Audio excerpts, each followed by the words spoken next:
यानंतर एक मोठी बातमी आहे। जगभरात थैमान घालणाऱ्या मंकी पॉक्सचा राज्यातील पहिला रुग्ण धुळ्यामध्ये आढळलाय। यामुळे आरोग्य विभागामध्ये एकच खळबळ माजलेली आहे, तर प्रशासन अलर्ट मोडवर आले। रुग्णांचे दोन्ही रिपोर्ट पॉझिटिव्ह आले, त्यामुळे धुळ्यातील हिरे रुग्णालय प्रशासन सुद्धा सतर्क झालं आहे।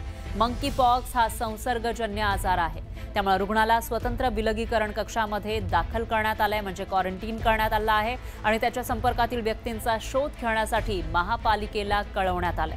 तसंच जिल्हाधिकाऱ्यांनाही याबाबत माहिती देण्यात आली आहे। मंकी पॉक्स बाधित रुग्ण 2 ऑक्टोबर रोजी सौदी अरेबियावरून धुळ्यातील गरीब नवाज नगर या ठिकाणी आलेला होता आणि त्याचे आता रिपोर्ट पॉझिटिव्ह आले। आतापर्यंत जे मंकी पॉक्सचे पेशंट आढळून येते त्याच्यात 2 प्रकारचे टाइप्स असतात, क्लॅड 2 आणि क्लॅड 1।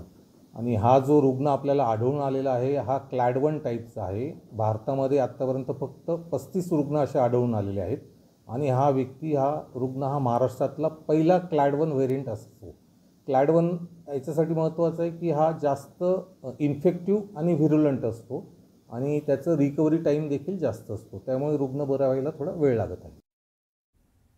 दरम्यान डॉक्टरांच्या सूचनेनुसार मंकी पॉक्सचा संसर्ग होण्यापासून काय काळजी घेतली पाहिजे ते आपण बघूयात ग्राफिक्सच्या माध्यमातून। तर आजारी व्यक्ती एखाद्या प्राण्यापासून दूर राहा। मंकी पॉक्स पासून स्वतःला कसे वाचवू शकता त्याची काळजी कशी घ्यावी ते आपण बघतोय। घराबाहेर पडताना चेहऱ्याला मास्क लावा, हातपाय कायम स्वच्छ ठेवा आणि अल्कोहोल आधारित सॅनिटायझर वापरा। प्राण्यांचे मांस खाण्यापूर्वी योग्यरित्या ते शिजवून घ्या। ही काळजी घेणं महत्त्वाचं आहे।